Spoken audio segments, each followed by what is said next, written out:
कामाख्यानगर थाना साई बिहार लेन रे थिबा मास्टर भेराइटी स्टोर रो मालिक सरोज भूषण महांती ग्यारेज रे विलंबित राति रे बोमामाड़ कले दुर्बृत्त। ग्यारेज रे थिबा पिकअप भ्यान समेत आनुमानिक 80,000 टंकार गुटुका जली पड़ी पाउंस। सूचना अनुसार विलंबित राति रे कामाख्यानगर रो विशिष्ट व्यवसायी सरोज भूषण महांती ग्यारेज घरे कौनसी दुर्बृत्त बोमामाड़ करने सह पेट्रोल लगाई ग्यारेज रे थिबा पिकअप भ्यान और एक दामी फॉर्च्यूनर गाड़ी जाली देइछंती। पिकअप भ्यान टी संपूर्ण भावे जली जाइतला बेले दामी फॉर्च्यूनर गाड़ी रो काचकू बोमामाड़ करा जाइछि।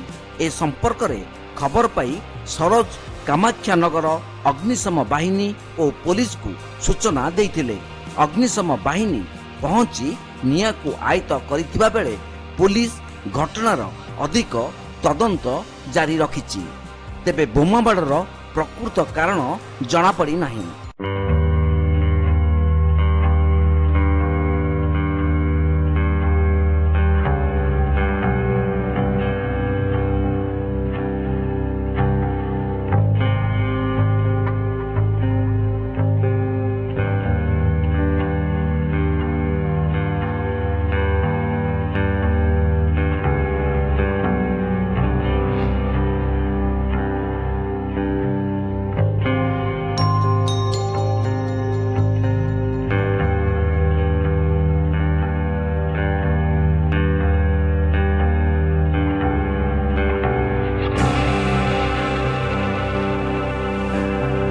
आम शोलु घरे प्राय राति 1:30 बेलू बम साउंड है जमी आम उठिक आसिक देखिलु जे गाड़ीटा जलुची।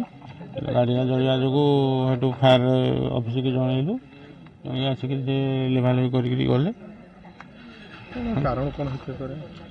कारणटा मु कौन कह मोर तो क्या संगे शत्रुता ना मुझे बर सुखर साथी है दुखर कार साथी है तेणुक शत्रुता क्या सागर मोर ना कि मो सागर शत्रुता का ना ना मत कहीं किसी मागी ना मिछ कही लाभ कौन। कामाख्यानगर प्रकाश कुमार पात्र रिपोर्ट तीर्थक्षेत्र लाइव।